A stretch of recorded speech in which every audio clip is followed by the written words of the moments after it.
Hey class, so today I will go over some of the solutions to the linear relationship problems, which include questions 3, question 5, and question 6. And there will be some more. And then I'll go on and actually solve some questions like question 7, which involves geometric sequence, and question 8. And question 9 is also a linear relationship question. So it might feel like a review, but might as well do it. And especially because in the finals, since finals is going to be cumulative, there will be a lot of like linear and geometric sequence questions. So let's get on with it. All right, so let's start with question 3. Oh, this is worksheet 16, by the way. So starting with question 3a. Okay, so question 3, consider the first, second, and third stages of the figure below, and you are to find a recursive form for the number of shaded blocks at the nth stage. All right, so let's have a look. So the stages look something like this, and then these are shaded. So that's the first one, and then the second one looks somewhat like this, and then these are shaded. And then you see what's going on with the third stage. You can see the worksheet. All right, so find the recursive form. So for the recursive form, we need 2 lines. So the first line is what the first term is going to be. So regarding the first term, we can see that 1, 2, 3, 4, 5, 6, 7, 8. 8 blocks are shaded, so A1 is going to be 8. All right, once we, whoops, the resolution. It's not what I want it to be. Excuse the resolution, please. There is something going on here. There you go, it's better. All right, so yeah, the first term is going to be 8, and now our aim is to find the nth term in terms of n-1, so n-1th term. All right, so you can see that from here to here. What we can do is we can look at how many squares we have on the side that are shaded. So here we have 3, and here we have 4. So we can think of it as each side we're adding an extra shaded square. So from 3 here it goes to 4, and from 3 here it goes to 4. So yeah, we can think of it as we're inserting 1 shaded square to each side. So from the previous term we're actually adding 4. So we have the recursive form here. And the next question is find an explicit form for the number Bn of the shaded blocks at the nth stage. Okay, so we are now expected to find the explicit form. All right, so looking at the recursive form, we can actually see that this is going to be an arithmetic progression, or this is a linear relationship. So what happens is we can actually use that formula. So we can have an is equal to a, where a is the first term, times n-1 times d, where d is the common difference.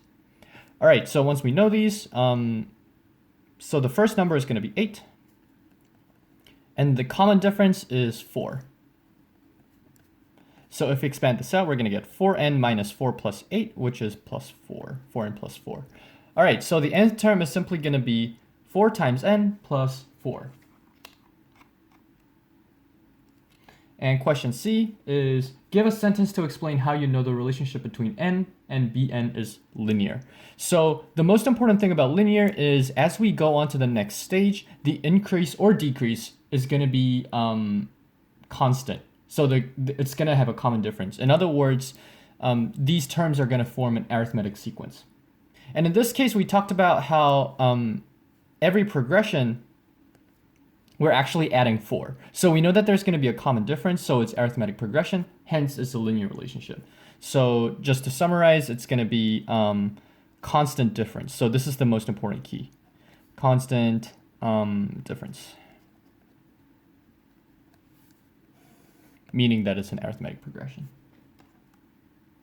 All right, question D is give a sentence to explain how you connect the figure to your explicit form in B. Okay, so now the question is, how can you think of this 4n plus 4 from this? All right, so the way I can think of is the 4n comes from 4 times the number of squares that are kind of like the edge. So, you know, like it's on the outside, but it's not a corner. So the squares that are not at the corner. So they're going to be 4 times n of those, because when n equals 1, we have 1 such square times 4. And when n equals 2, we have 2 such squares times 4. So we're going to call them edge squares. So we have 4 times n edge squares, plus now we're going to add 4 shaded squares that are at the corner, which is going to be plus 4. So from the figures, we can actually see that the explicit form is going to be 4 times n plus 4. All right, so yeah, question D needed a little bit of brilliance, but I hope it wasn't too bad. So just to summarize, question D, we have n squares on each edge.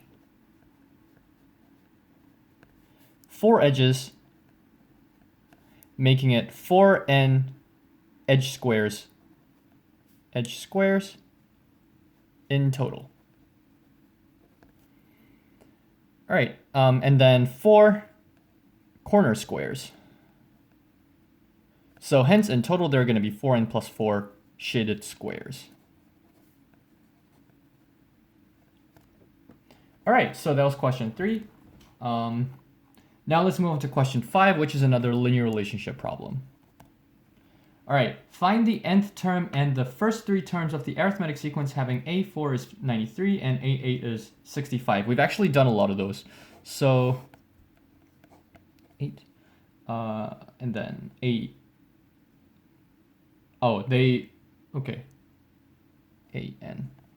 So yeah, they use the notation A parentheses n, but it basically means A sub n. They're basically the same thing.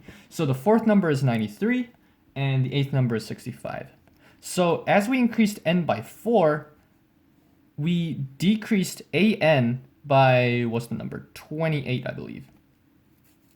All right, so this means if we increase n by 1, an is going to decrease by 28 divided by 4, which is 7. So it's going to be minus 7. So from here, this might actually go out of the page, so I'm going to flip it over. All right, so it says find the nth term and the first 3 terms. Okay, so 1, 2, 3, 4, and n. And we know that the 4th term is going to be 93.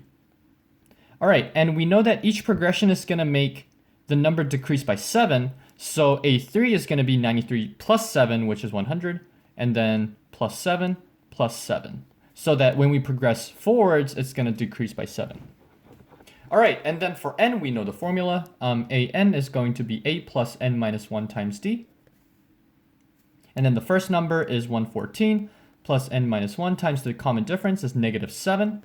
So if we combine all of these, then we're going to get 121 minus 7n. I might have gone a little too fast, but then this is basically a review from the linear relationship section. So if you're lost or if you're confused, I suggest you go back to those videos or the worksheets. All right, so that was question 5. Let's move on to question 6. So let y be the amount per hour in dollars that K makes babysitting X children. All right, so y is going to be the amount she earns per hour for babysitting X children. So K is going to charge $12 per hour for 1 child. So it's going to be 12 plus an extra $5 for each additional child. So it's kind of going to be so the first child is going to be $12, and for the rest X minus 1 children, each child is going to be $5. Or more like, okay, we're kind of not dealing babies here. So what's going on is so Kay's going to get $5 for babysitting a child, not for like buying a child or something. That's not right. All right, so y is equal to 12 plus 5 times x minus 1. So here you go. We have an equation, and then the question is the relationship between y and x linear or non-linear? From this, you can either simplify it so that you can get 5x minus 5 plus 12, which is plus 7. And then from this, you can actually realize that the relationship is going to be linear. Or what you can do is, this equation seems really similar to that a plus n minus 1 times d. So it kind of seems like the common difference is 5 and the first number is 12. So from this, we can conclude that y and x are going to be in a linear relationship. So give a sentence to explain how you know the relationship is linear or nonlinear. Yeah, I just talked about it, how we can see the equation, and then this resembles the form mx plus b, and this resembles the form a plus n minus 1 times d. So always remember, arithmetic progression is closely related to linear relationships. All right, let's move on to question 7. Consider the first, second, third, and fourth stages of the figure below. So these stages, they kind of look like, so the first stage is 1 square, and then the next one we kind of have a square with length 2 on each side, and then the next one we have a square with length 4 on each side. Whoops, very not to scale, these are not squares. And then the next one's gonna have 8 squares on each side. So question A, find a recursive form for the number an of blocks at the nth stage. Okay, so the first number is, you can just count it, it's 1. And then our aim is to find the nth term in terms of n minus 1, which is the n minus 1th term. So what's happening here? So we can kind of see that this stage is basically multiplying by 4 as we go to the next stage, so that we get 1, 2, 3, 4, and this whole figure multiplies by 4, so that we get 1, 2, 3, 4 copies of the previous figure. So what's happening is the number of squares actually quadruples every time we progress. So an is actually going to be 4 times an minus 1. Find an explicit form for the number of blocks at the nth stage, and we actually know how to do that from the previous geometric sequence section. So from this, we know that an is going to be a, which is the first number, times the common ratio times n minus 1. So the first number is going to be 1, and 1 times something is going to be itself, so we don't actually need to include 1. Times the common ratio, which is 4, looking at the recursive form, and then it's going to be 4 to the power of n minus 1. So this is the explicit form. Sweet. And then question C, give a sentence to explain how you know the relationship between n and bn is nonlinear. Okay, so I said linear relationship is closely related to arithmetic progression. Now our question is to see if this is an arithmetic progression or not. So let's assume that this is an arithmetic progression and calculate the common differences. The first difference is going to be plus 3. The next difference is going to be plus 12. Do we have a common difference? The answer is no, because 3 and 12 are not the same. So from this, so question C, the answer is going to be find the common difference. And you can see that it doesn't exist. And I'm pretty sure you can see a similar question in one of the exams that we did, the second midterm, where the common differences were like, the differences were like 2 and 3, so we didn't have any common difference. All right, question D, give a sentence to explain how you connect the figure to your explicit form in B. Okay, so we need to, instead of using the recursive relationship, we will try to find 4 to the power of n minus 1 using the diagram. So how shall we do this? Let's see, 4 times n minus 1. I guess the way I can think of is, so each figure is going to have a side of 2 to the power of, 2 to the power of n minus 1 squares, right? So for example, in the first figure, we have 1 on the side, and in the second one, we have 2 on the side. The third one, we have 4 on the side, so we're going to take 2 to the n minus first power. All right, so once we know this, we actually just need to square this, because what happens is we are trying to find the number of squares. So if each side has 2 to the n minus 1, 2 to the n minus 1 squares, so many squares going on, the number of squares is going to be the square of the number of squares on each side. I hope that made sense. So it's going to be 2 to the n minus 1, the whole thing squared, and that simply just equals 2 to the power of n minus 1, which is just 4 to the power of n minus 1. So this is like another type of question that requires some brilliance, but I hope it wasn't too bad. All right, hopefully I can actually fit all the questions in this video. I think I can. All right, so the next question we're going to look at is question 8. So we did something really similar in similar in the exam, like question 8 as well. So question 8 is find the nth term Bn of the geometric sequence having the first term 1, the second term negative a half, third term fourth. Yeah, and I'm confident that you all are experts on this by now. All right, so let's see. So as we increase by 1, we are going to have a common ratio. So this is going to be geometric sequence. So we have a common ratio of negative a half because every progression we multiply by a negative a half. So find the nth term, in other words, find the explicit form. So to find an explicit form, we have an is equal to the formula a times r to the power of n minus 1. The first term is going to be 1, so we can just not write it down, times the common difference, which is negative a half to the power of n minus 1. Yeah, as simple as that. All right, let's finish this video up with question 9. And in fact, this is actually going to be the end of this lecture. Yeah, it might be a little too short, but then hopefully you take away, from this week, hopefully you take away the difference between the quadratic relationship, or more like the quadratic sequence, arithmetic progression, or linear relationship, and geometric sequences.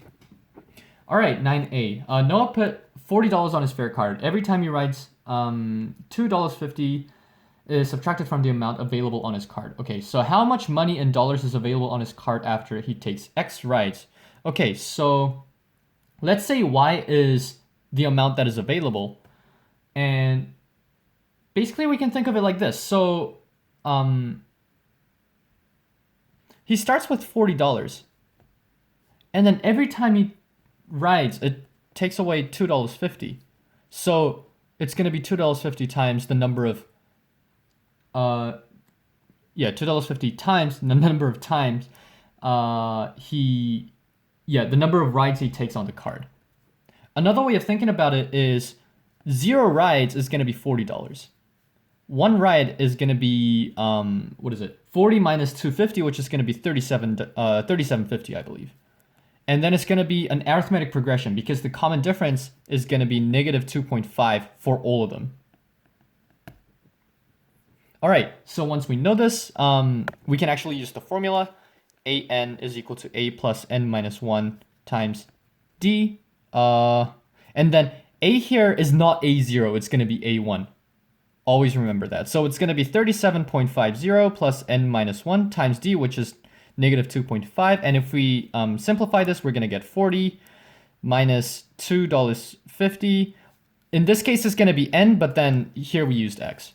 So the choice of notation or choice of variable is really up to you. So that was question A. And then question B is assume Y dollars is available on his card after he takes Y rides. Is the relationship between Y and X linear or non-linear? Yeah, we literally just talked about this. It's going to be an arithmetic progression. So arithmetic. So from this, we can conclude that X and Y are going to be in a linear relationship. All right, so this sums up worksheet 16. Next week, we're gonna finish up the course actually with worksheet 17, which is going to talk about ratios. So I'll see you next week.